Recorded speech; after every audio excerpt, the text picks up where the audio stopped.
psicologia aplicada à enfermagem, ok? Gente, desde já, todos esses materiais, tá? Eu vou estar passando para vocês pelo grupo, tá? Os slides. Amanhã pela manhã eu vou enviar uma apostila para vocês, tá? Eu tô só finalizando, concluindo alguns detalhes dela. Então vamos lá. Vou começar aqui lendo uma frase que eu gosto muito de um autor da psicologia. Mas primeiro, né, deixa eu me apresentar, talvez alguém não tenha visto no grupo. Meu nome é Priscila, tá? Eu sou psicóloga, né? Atualmente eu estou atuando na área clínica e também estou, né, só um pouquinho, na docência também, tá? Desde já me perdoe se eu desviar o olhar de vocês um pouquinho, tá? Porque eu preciso aceitar os alunos que estão entrando aqui, ok? Então, vou ler aqui essa frase para vocês. Quem olha para fora sonha, e quem olha para dentro desperta.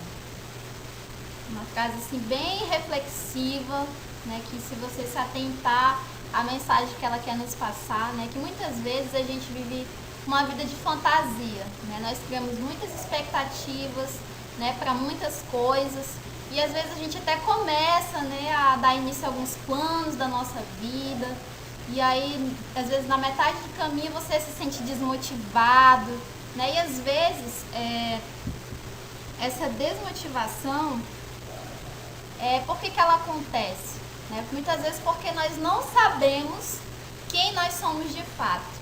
Né? Muitas pessoas têm crise de identidade, né? Porque não sabem quem são, não sabem o que gostam de fazer, né? Então eu gosto muito dessa frase porque ela traz essa mensagem para nós, né? Nós não devemos olhar, né, só para fora, só sonhar. Você pode sonhar, né? Mas você também deve olhar para dentro de você para que você possa despertar, tá? Então no decorrer dessa disciplina eu vou pegar muito no pé de vocês, né, com relação a psicoterapia, tá? A gente vai estar falando um pouquinho sobre isso, tá? Eu não quero que vocês apenas cuidem e entendam os pacientes de vocês, o psicológico e emocional deles, porque isso é importante vocês conhecerem, né? E aí essa disciplina ela vem para ajudar vocês dessa forma, tá? Mas eu quero que vocês também aprendam a olhar para dentro de vocês, para que vocês aprendam a se cuidar também, porque muitas vezes tem pessoas que são extremas, né? Que cuidam muito dos outros e não cuidam nada de si. Ou já é o contrário, outras que cuidam muito de si, mas não cuidam dos outros. Só que eu acho que o caso de vocês não é esse, porque se vocês estão cursando, né, esse curso técnico de enfermagem, é porque vocês têm um desejo de cuidar, né, do outro, que é o paciente, né, de vocês, tá ok? Então fica aí essa frase, tá, de reflexão para nós. Vou deixar aqui só um pouquinho para ver como é que tá o áudio. Tá bom, gente? O áudio aí pra vocês. Tá bom essa altura?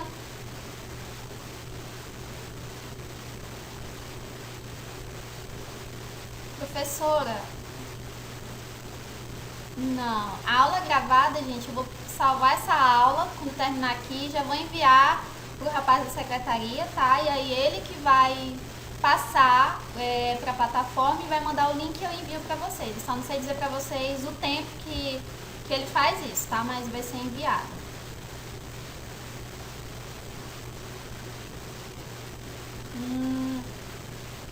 Tudo bem. A Emily. Ok, Emily. Se você quiser participar pela plataforma, não tem problema, tá? Então vamos lá, gente. Vamos continuar.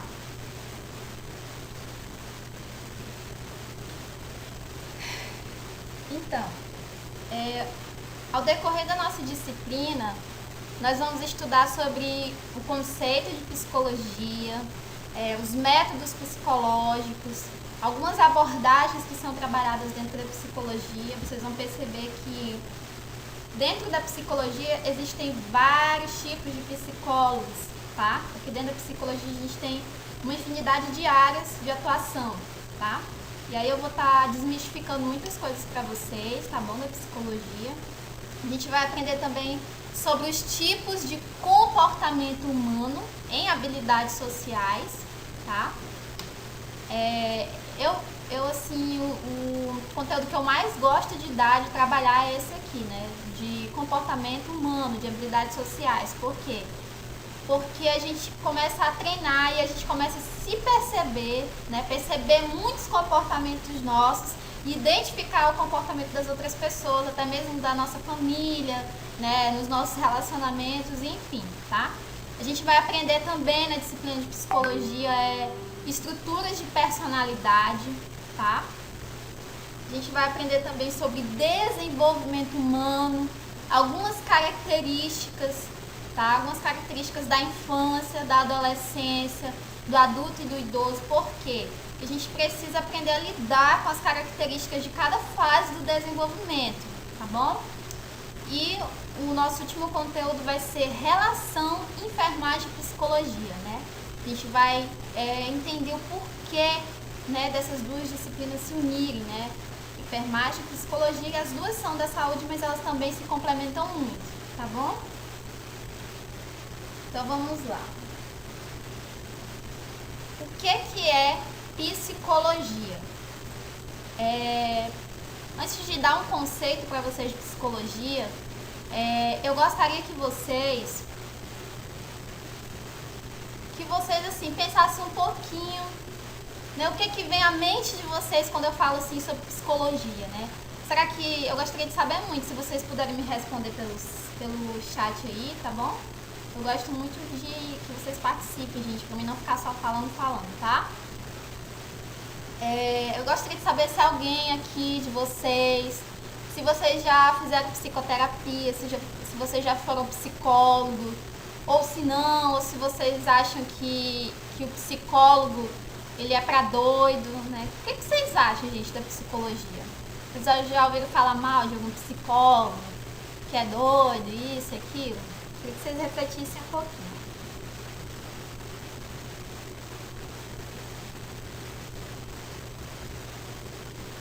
Alguém aqui já foi ao psicólogo, já fez psicoterapia, ou já teve vontade, mas ao mesmo tempo teve medo de fazer, não tinha coragem, ou não tinha recursos também financeiros para fazer, ou se você tem pessoas da sua família que são depressivas, que você acha que elas deveriam fazer.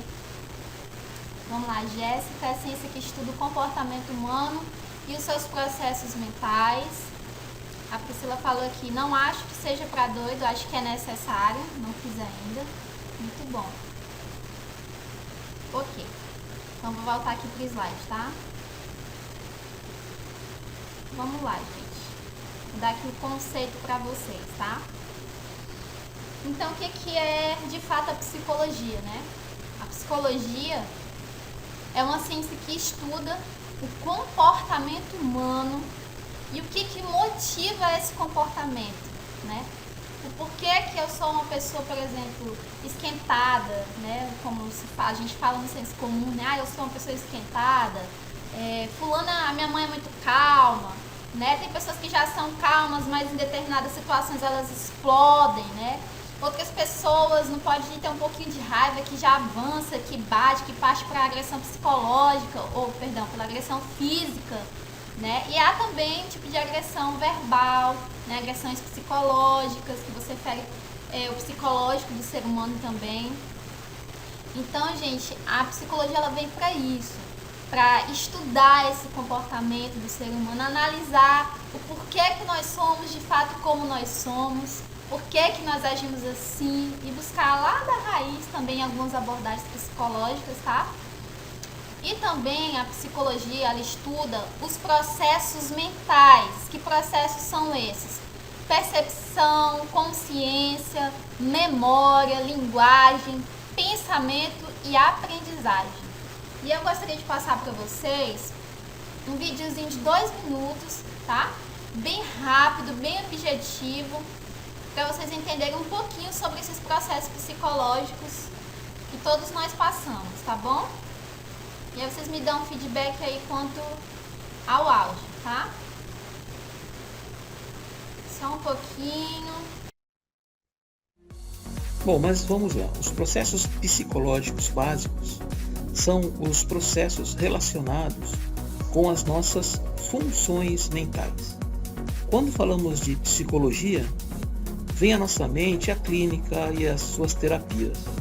Mas a psicologia é uma ciência que também estuda esses processos mentais. Bom, os principais que nós vamos falar aqui nos vídeos são a sensação, que é como os estímulos externos são captados pelos nossos sentidos, como a visão, o olfato, o paladar, o tato e a audição. Outro processo é a percepção, que é como organizamos e interpretamos as informações captadas pelas sensações. Outro processo é a consciência, que é a percepção de nós mesmos e do ambiente à nossa volta. Tem também a aprendizagem, que é uma mudança de comportamento devido às nossas experiências. Tem a inteligência, que estuda como usar os processos de aprendizagem para solucionar problemas ou se adaptar às novas situações. Tem a memória, que é o processo que estuda como armazenamos e recuperamos o aprendizado ao longo do tempo. O pensamento e a linguagem. O pensamento é a cognição, ou seja, as atividades mentais associadas ao pensamento, ao conhecimento, à lembrança e à comunicação. Já a linguagem é como nos comunicamos efetivamente. Um outro processo é a motivação, que é uma necessidade que energiza ou direciona o nosso comportamento para um objetivo. E por último, a emoção, que é uma mistura de ativação fisiológica com comportamentos e pensamentos e sentimentos. Bom, deu para ver que tivemos estudando bastante nesse semestre que passou. Esperamos que vocês gostem. Serão 9 vídeos, um vídeo para cada um desses processos. E acompanhe aqui e até mais.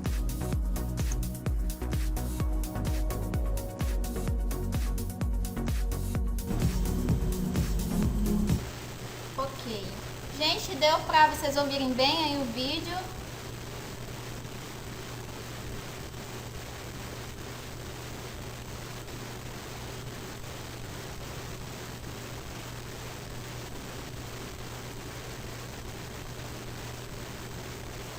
Deu? Sim, né? Ok. Vamos continuar aqui.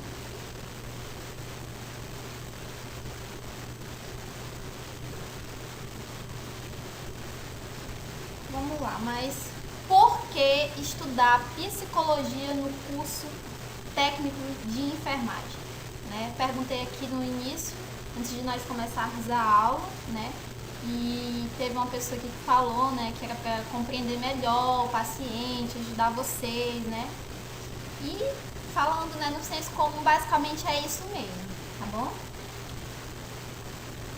E aí eu tô colocando uma imagem para vocês observarem que é utilizada dentro de uma abordagem psicológica. As pessoas veem muitas coisas nela. Tem gente que tem a percepção dessa imagem no todo e outras não, né? Outras veem, né, por exemplo, só esse homem no cavalo, né? Outras não veem que tem uma outra pessoa deitada aqui. E eu queria que vocês comentassem aí no chat, né? O que foi que vocês viram primeiro, se vocês conseguiram ver tudo que está na imagem. Tem uma outra imagem também. Uma imagem que a abordagem psicológica da Gestalt, ela analisa, tá, a configuração do todo, que é uma imagem com várias imagens. Que algumas pessoas veem o todo e outras veem apenas algumas partes da imagem, né, alguns objetos, algumas cenas da imagem.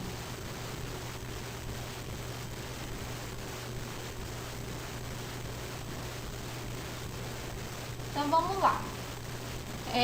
Baseado nesse conceito que eu dei para vocês de psicologia, né, que é a ciência que estuda o comportamento humano, que motiva ele, e que estuda também os processos mentais, né, como atenção, percepção, memória, aprendizagem, inteligência. Baseado nisso, como que vocês acham que a psicologia ela pode contribuir para a atuação profissional de vocês, tá? Não precisa responder, só quero que vocês pensem um pouquinho sobre isso, né? E tentem elaborar uma resposta não precisa ser como eu quero, tá? Uma resposta que seja como vocês conseguem perceber a importância da psicologia a partir desse conceito que eu passei pra vocês, tá, gente? Deixa eu ver se alguém perguntou. Tatiana perguntou aqui.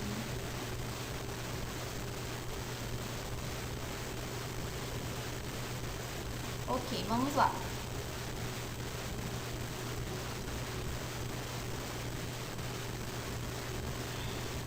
Vamos lá.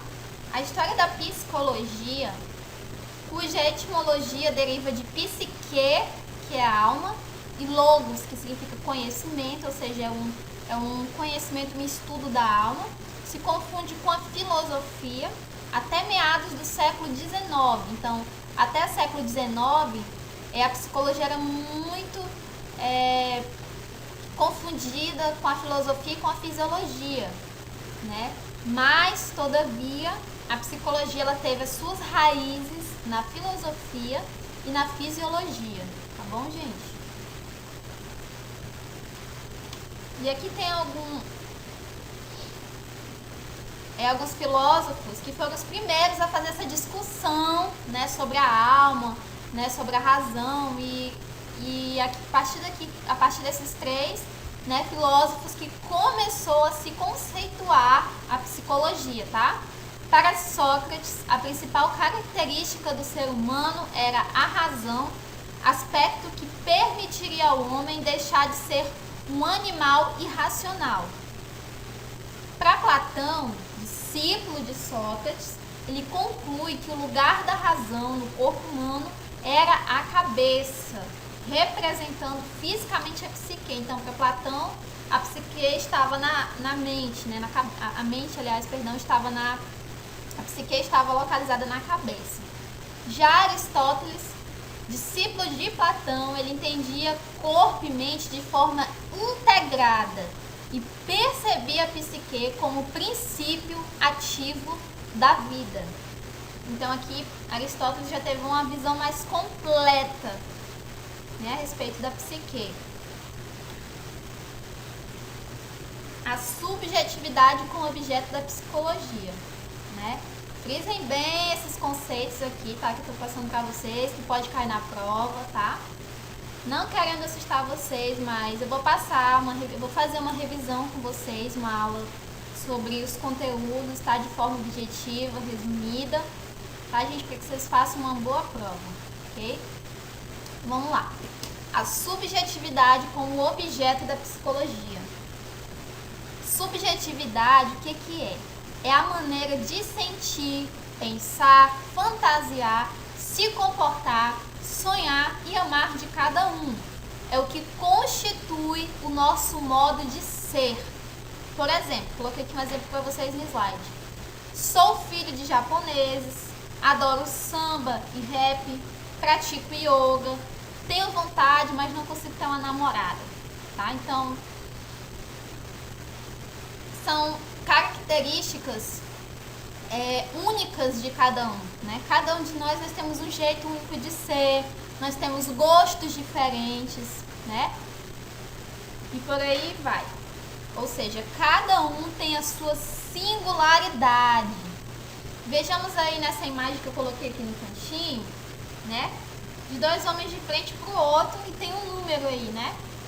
E para um deles, o número é um 6 e para o outro, o número 6, que altera, né? O valor é 9. Então, depende da posição como eles estão, né? Para perceber a diferença, né? Então, para um é 6 e para outro é 9, né? Então, é só um exemplozinho básico para a gente entender que cada um de nós temos nosso jeito único de ser. Então, a subjetividade é essa maneira particular que nós temos, tá? De cada um se sentir, pensar, agir, né? Ou seja, nós somos seres únicos, tá? Cada um com personalidades diferentes e à medida que eu der aula para vocês de personalidade, vocês vão até mesmo perceber algumas características que vocês mesmos têm, né? Vai ser uma aula bem interessante. Por volta do século XX, Após essa discussão, né, se a psicologia era da filosofia, se era, se não era, surgiu as primeiras escolas de psicologia, que foi o funcionalismo, o estruturalismo e o associacionismo, tá, gente? Frisem bem essas escolas que pode cair na prova, tá bom? E a gente vai ver agora um pouquinho sobre cada uma delas.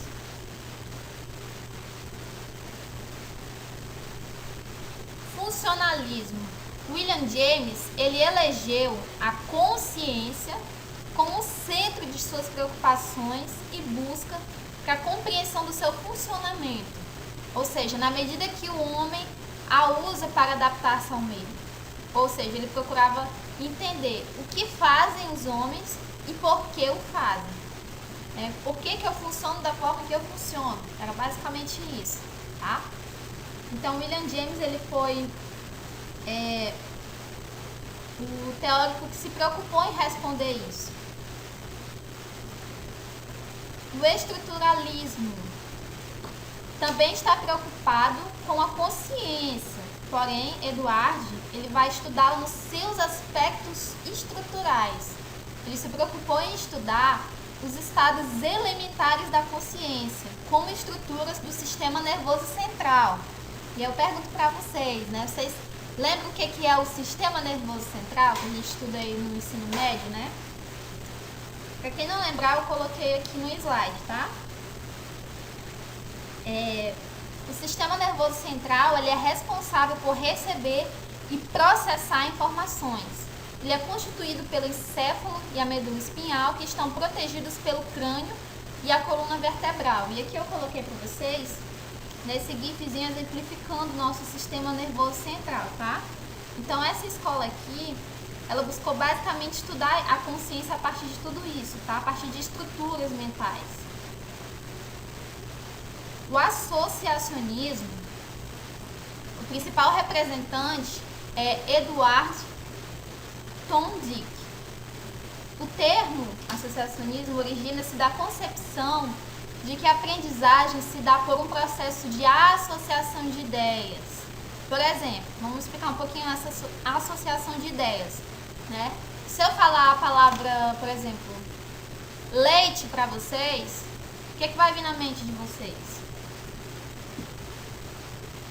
O leite, né? Para alguns pode vir na mente a imagem de uma caixinha de leite. Para outros podem vir na mente o leite de saquinho. Para outros podem vir na mente a vaca, né? Ou produtos derivados do leite e assim vai. Então, a associação de ideias é basicamente isso, tá? Das mais simples às mais complexas. Lei do efeito. Ele dizia que respostas com recompensa são aprendidas e repetidas. Ou seja, se eu faço algo e eu tenho, se eu ganho algo, à medida que eu faço uma determinada atitude ou comportamento, né, o que eu vou fazer? Eu vou repetir a lei do efeito. E as respostas com consequências desagradáveis tendem a não se repetir. Por exemplo, as meninas que estão aí, né? As mulheres gostam de andar sempre arrumadas, né? Os homens também, né? Vamos supor, por exemplo, que uma das meninas vai um dia para aula bem arrumada. Vou puxar aqui o nome de alguma de vocês. Por exemplo, a Antônia, né? Se a Antônia chegar um dia na sala de aula, né, bem arrumada, maquiada, né, bem produzida, as meninas as amigas dela da turma podem elogiar, né? Dizer, nossa, Antônia, como você tá bonita hoje, né? E aí no outro dia a Antônia vai da mesma forma que ela foi no dia anterior. Por quê? Porque ela gostou de ser elogiada, né? Então é um exemplo de lei do efeito com recompensa. Como ela ganhou um elogio, ela voltou a repetir aquele comportamento, tá? Agora, respostas com consequências desagradáveis tendem a não se repetir. Se a Antônia, por exemplo, fosse o contrário, né? Se ela fosse com uma roupa que até mesmo ela mesma não se sente bem, né? E algumas das meninas falassem que a roupa dela não estava legal. No outro dia ela já mudasse a roupa dela, né? A forma dela de se vestir. né, ou de se comportar de repente, né? Foi porque ela recebeu uma consequência desagradável, ela não gostou do que ouviu, então ela mudou a roupa ou o comportamento dela, né? Então é só um exemplozinho aqui para vocês entenderem. Gente, dentro da psicologia há amplas várias de atuação, né? Como por exemplo, a gente tem a psicologia educacional ou escolar, temos também a psicologia organizacional e do trabalho, né, que é uma área que está muito presente nas empresas, supermercados, né, em grandes empresas. Então o psicólogo pode trabalhar também nessa área, tá? Tem a psicologia de trânsito, né? Talvez muitos de vocês, né, quando forem tirar a carteira de habilitação, passaram por pelo teste psicotécnico, né, que tem várias perguntinhas lá que dão para vocês. Eu já passei também, né, por essa experiência, né? Há alguns testes que são feitos, né, então a psicologia está presente também no trânsito, tá? Tem também a psicologia jurídica, né, que trabalha dentro de várias áreas, diversas áreas, né, familiares e tal, fazem avaliações psicológicas para traçar perfis de criminosos, né, aplicam testes, enfim, tá? Tem a psicologia do esporte também, tá? Que trabalha com os atletas, né, com toda a equipe, né, envolvida num determinado esporte, que precisar solicitar a presença de um psicólogo. Tem a psicologia clínica, né, que é a área que eu atuo. Tem a psicopedagogia, né? A psicopedagogia ela está presente junto com as pedagogas, né? Então, algumas pedagogas têm especialização em psicopedagogia, né? Mas o psicólogo, né, que trabalha nessa área não é que ele seja um professor, não, ele vai estudar os processos de aprendizagem, né, e tentar contribuir no aspecto psicológico dentro da educação, tá bom, gente? Tem o psicólogo social, que trabalha no CRAS, no CREAS, né? Fazem visitas domiciliares também. E tem a neuropsicologia, né, que é uma área da psicologia que trabalha com alguns transtornos mais complexos, né, com, por exemplo, com autismo, né, com alguns transtornos mais avançados. Trabalha também com a questão da aprendizagem. Acho que alguém soltou o microfone.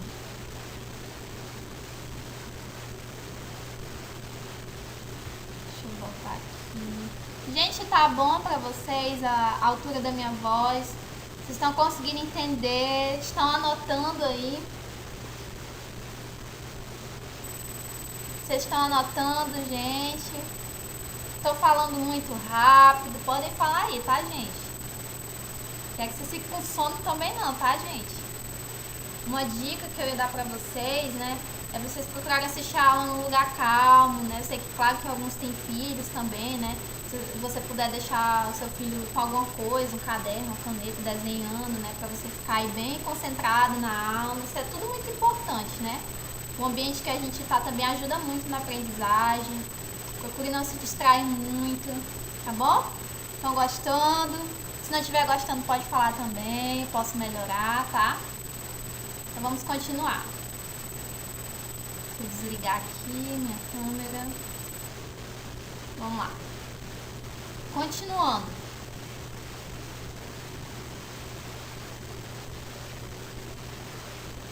Métodos psicológicos. A avaliação psicológica ela é compreendida como um amplo processo de investigação no qual se conhece o avaliado e sua demanda, com o intuito de programar a tomada de decisão mais apropriada do psicólogo. Então, gente, se um dia vocês precisarem, né, que eu acho que, não é nem se um dia vocês precisarem, eu acho que todos nós precisamos de terapia, né? Por quê? Primeiro porque ninguém é feliz sozinho, né? Nós somos seres sociáveis. Então, em algum determinado momento da sua vida, você vai ter um conflito, um atrito no seu relacionamento, no seu local de trabalho, né? Vocês que vão estar atuando, né, nas unidades de saúde, né, nos hospitais, vocês vão lidar com todo tipo de pessoas, né? E vocês precisam estar com o psicológico de vocês bem equilibrado, né? Vocês precisam se conhecer bem para saber os limites de vocês, para que vocês não tenham algum problema grave, né, no trabalho de vocês, na profissão de vocês, né? Então, gente, quando vocês forem, por exemplo, a psicólogo, né, o que vai acontecer? Na primeira sessão, geralmente, nós fazemos uma anamnese, né, que nós vamos buscar o porquê que você procurou, né, qual a queixa, né, a gente procura saber desde o seu nascimento, como é que foi a sua infância, como é que foi a sua adolescência, o que você gosta, o que você não gosta, né, a gente analisa a forma como você chega vestido também no consultório, a forma como você senta, como você se comporta, como você responde, a altura da sua voz, o seu semblante, enfim, gente. Na primeira sessão com o psicólogo, né, tem essa anamnese, é feito isso. Para quê? Para que nós, psicólogos, nós possamos decidir, né, por uma abordagem que seja melhor para trabalhar com você, né? Por exemplo, tem pessoas que têm transtorno de ansiedade, por exemplo, né? E a gente pensa que ansiedade é só uma preocupação. É, de fato, uma preocupação, tá? Uma preocupação excessiva. Não estou dizendo que você não deve se preocupar com as contas, por exemplo, que você tem para pagar. Você pode se preocupar, é normal. Só que a partir do momento que a preocupação se torna algo excessivo, que tira a sua paz, que tira o seu equilíbrio emocional, que te impede de viver o seu dia a dia, de você se relacionar com as pessoas, de você se dar bem no seu trabalho, você não dormir, você ter, por exemplo, crises de falta de ar, dor no peito, você vai ao médico, faz exame e não dá nada. Por quê? Porque de repente você pode estar com transtorno de ansiedade, né? Então, no exame pode não dar nada, mas você acha que você está com uma coisa grave por conta de uma falta de ar, né? Por exemplo, nessa pandemia, muitas pessoas procuraram, né, sentiram, né, perceberam alguns sintomas, né, e a falta de ar é um dos sintomas, né, do Covid-19. Porém, tem pessoas que já têm ansiedade, né, uma predisposição para esse transtorno, e com essa situação da pandemia ativou, né, esse transtorno e começou a dar, né, essas faltas de ar. A pessoa faz o exame e às vezes não dá. Por quê? Porque essa situação da pandemia desencadeou, ativou o transtorno de ansiedade nessas pessoas, né? E aí vai acontecer isso, né? Pessoas ansiosas vão ter sintomas físicos também, tá? Um transtorno de ansiedade. Enfim, gente. O ser humano, a medicina psicossomática, ela diz que o ser humano é um ser biopsicossocial. Essa palavrinha aqui bem pequenininha. Tá, gente? Por quê? Eu amo esse conceito, porque esse conceito traz para nós uma visão ampla, uma visão completa do ser humano, né? Quando eu estava na faculdade, eu tinha uma professora que ela falava que nós somos não apenas biopsicossociais, mas nós somos também espirituais, né? Tem pessoas que têm a sua espiritualidade independente de qual seja a sua religião, né? Então, muitos de nós temos a nossa espiritualidade, né? Nós acreditamos em alguma coisa, né? Nós transcendemos, acreditamos em algo, né? Então, gente, a medicina psicossomática, ela trouxe esse conceito para nos mostrar que nós, seres humanos, nós somos assim, nós somos sociais, ó, biopsicossocial. Bio vem de biológicas, representa o nosso físico, né? Então, muitas vezes nós adoecemos o físico, né? Então, os pacientes que chegarão a vocês, chegaram com muitos sintomas físicos, né? E tem também psico, né? Aqui dessa palavrinha. São seres psicológicos, né? Que aqui entra as nossas emoções, os nossos sentimentos, né? E etc. Quem nós somos de fato aqui, tá? E social, seres sociais, nós somos seres que nos relacionamos. Para que você e eu estivéssemos aqui hoje, dois seres se relacionaram, né? Então nós somos seres sociáveis. Gente, se atentem bem a esse conceito, tá? Esse conceito vai estar na apostilazinha que eu vou mandar para vocês, explicando bem direitinho cada um deles, tá? Se vocês quiserem, eu posso repetir novamente, só me falar. Então vamos lá. Daqui a pouco a aula tá acabando, gente. Fica comigo, tá? Me deixa aqui não. Vamos lá. Beller e Deardorff relatam um modelo das principais metas de avaliação de um psicólogo da saúde em ambientes hospitalares, divididos em domínios: biológico, físico, afetivo, cognitivo e comportamental.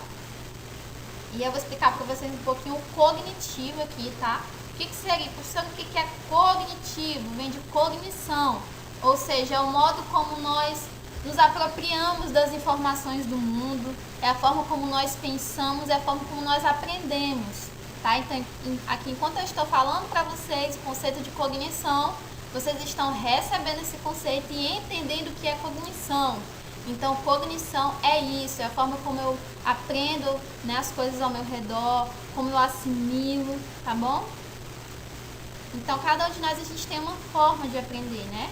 Por exemplo, essa forma aqui que nós estamos, né, estudando agora, né, online, né? Muitas pessoas têm dificuldade, né? Por quê? Porque tem dificuldade de concentração, não consegue passar muito tempo ouvindo alguém falar, né? E às vezes também não gosta de falar muito, né, gente? Mas é necessário, tá, gente? Nós aprendermos isso aqui. Cognitivo e comportamental. Então, se eu perguntasse para vocês na prova, por exemplo, né?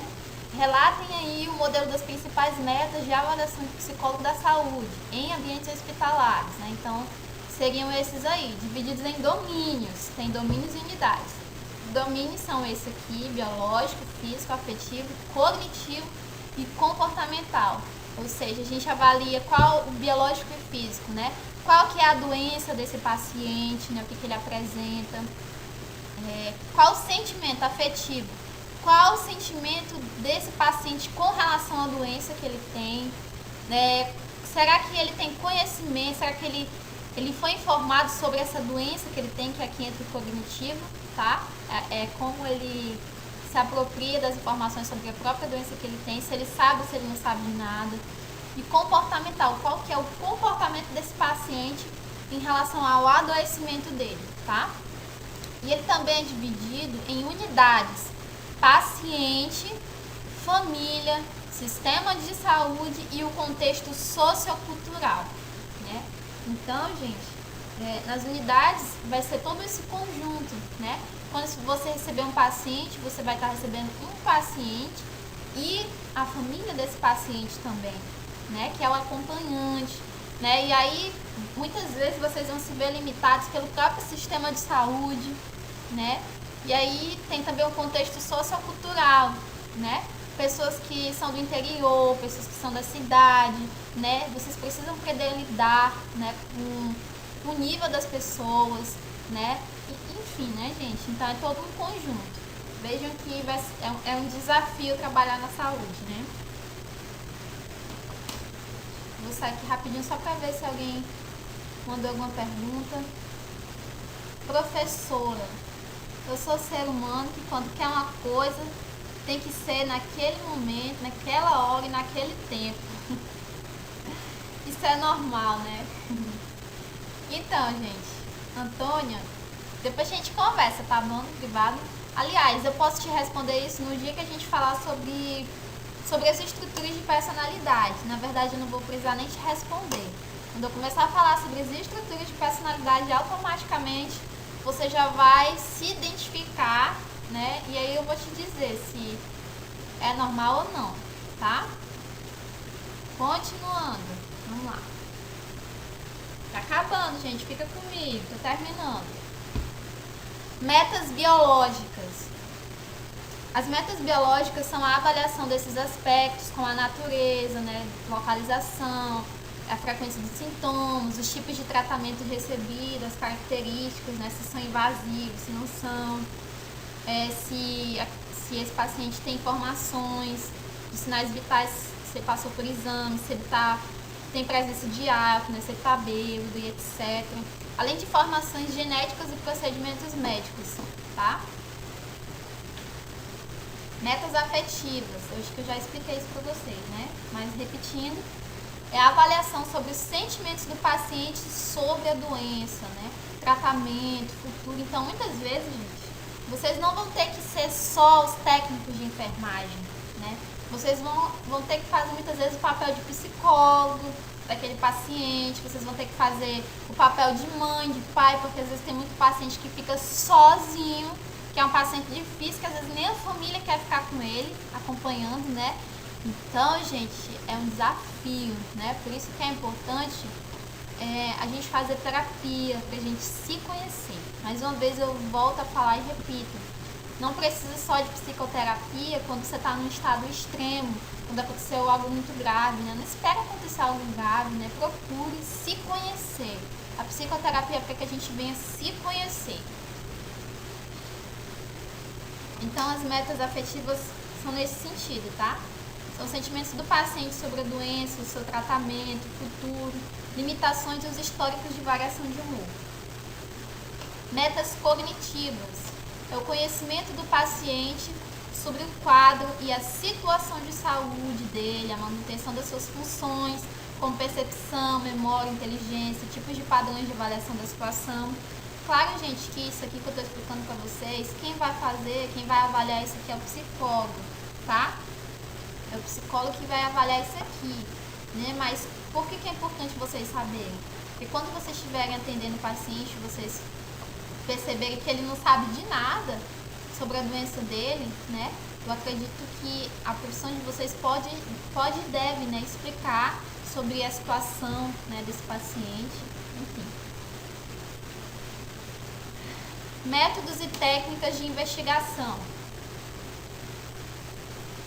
Dentro da psicologia, a gente tem um método psicanalítico, que é o método que eu utilizo, que está dentro da minha abordagem psicanalítica. O método introspectivo, que também está dentro do método psicanalítico. O método experimental, o método clínico, a observação, inquéritos, entrevistas e testes.